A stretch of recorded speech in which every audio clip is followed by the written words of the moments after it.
Just look at television.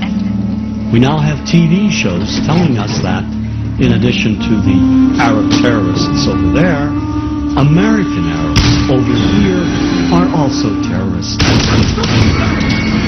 Then there's Showtime's Sleeper Cell. Here, a sinister network of Islamic groups operates on American street corners. Any homeless man could be part of this network. Even Western-looking Arabs are part of this anti-American conspiracy. We're at war with America, period. And we're going to win that war by convincing enough Americans through the spread of fear, insecurity, and terror to change their ways. And the best way to teach that lesson is by attacking them where they live, work, and play. So, when innocent Arabs are killed, when they're bombed, maimed, wounded, when they're tortured in places like Abu Ghraib, is it really any surprise that we don't feel any compassion? Or worse, make light of it? This is no different than what happens at the Skull and Bones initiation, and we're going to ruin people's lives over it, and we're going to hamper our military effort. You ever heard of emotional release? You ever heard of need to blow some steam off? Well, yeah, sort of like, hazing at the fraternity prank, sort of like that kind of fun. But the point is, everybody's been saying that this came from... We don't care about them. We've been preconditioned to think that those innocent civilians, clones of Al-Qaeda and Saddam Hussein, are one and the same and do not merit our sympathy, our understanding. And that's very dangerous.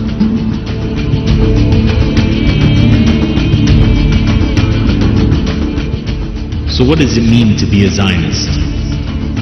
Predominantly, it means to support all the efforts that push for the establishment of a Zionist state, birthed in the Holy Land.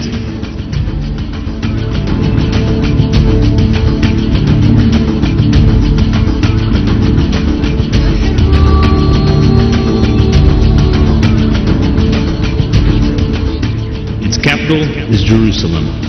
However, the land of Zion itself is meant to stretch from the Nile River in Egypt until the Euphrates River in Iraq. This is what they believe to be the Promised Land, and they have been busy for centuries to secure it.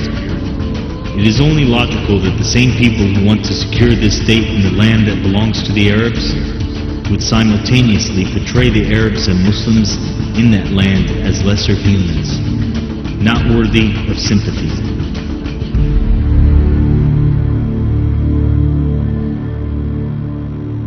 People have purposely been indoctrinated to accept that the events that occurred today are natural, and that there is nothing wrong about it. All of it building up to the point where the Zionists can establish their awaited promised land of Zion, the greater Israel. The convenience of the New World Order and its new Middle East coincidentally coming into play at the same time cannot be ignored. And neither can the inseparable connection between the Illuminati and the State of Israel. The plan for Zion is its establishment. Through war or consensus. How is consensus achieved? By placing puppet leaders into those states who will continue to indirectly support the agenda. Leaders that are so dependent on their support that no order they receive can be denied.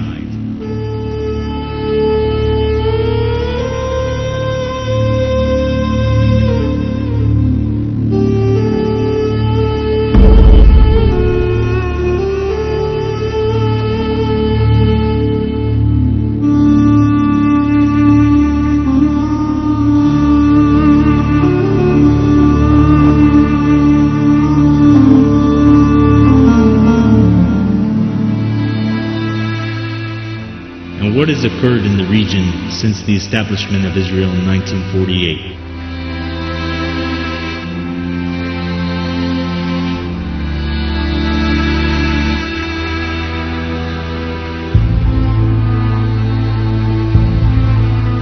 In 1979, Egypt signs a peace deal with Israel and Washington and is safe from their aggression ever since.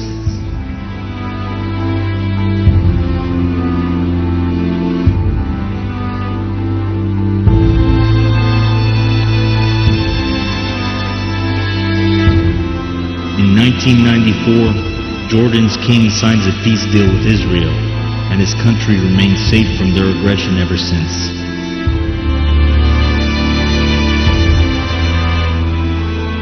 In return for the protection of the throne, Saudi Arabia's royal family remains the region's biggest ally to the United States of America. In 1990, Kuwait gets invaded by U.S. armed Iraqi military, forcing it to sign a deal with America to secure peace within its land.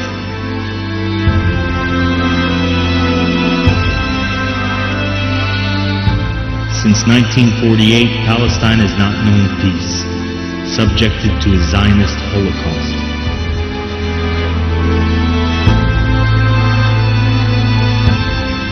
For 30 years, Lebanon has not known peace, either externally or internally.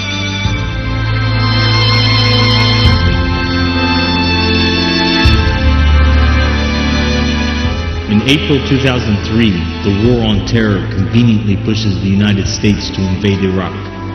Destabilizing virtually all its institutions, it creates yet another nation dependent on the Zionist agenda.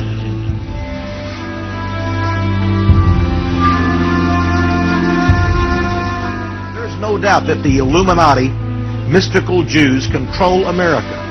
Control America. We're going to give you proof of this from the very foundation of America. It's called the role of Kabbalah in the founding of the United States of America. The role of Kabbalah. Kabbalah is a Jewish system of occult witchcraft and magic. And this rabbi says that, in fact, the very founding of America was based on the Kabbalistic witchcraft religion of the Jews.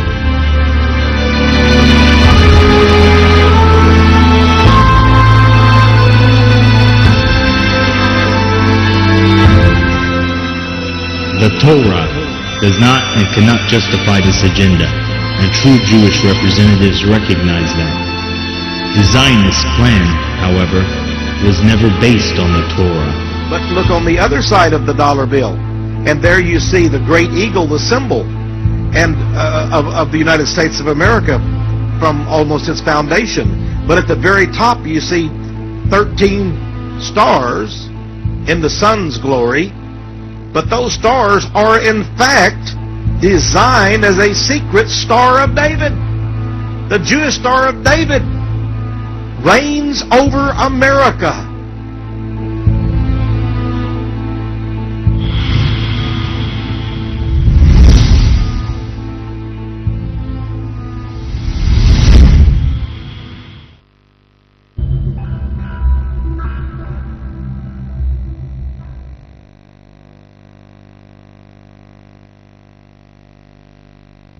The trouble is not with the Jews. The trouble is with Zionists. Jews don't like Zionists. Most Zionists are false Jews.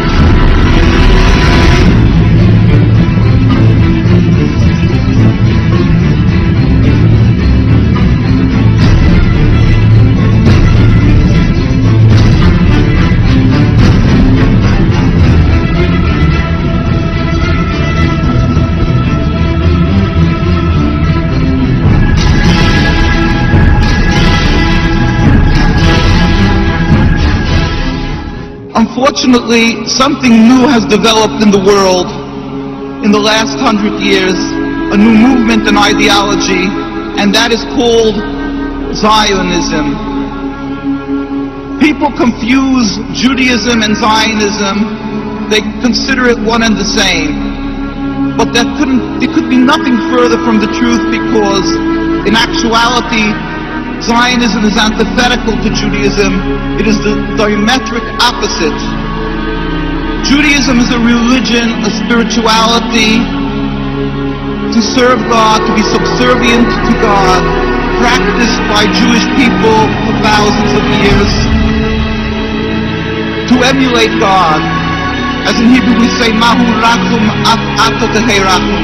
Just as God is compassionate, you must be compassionate.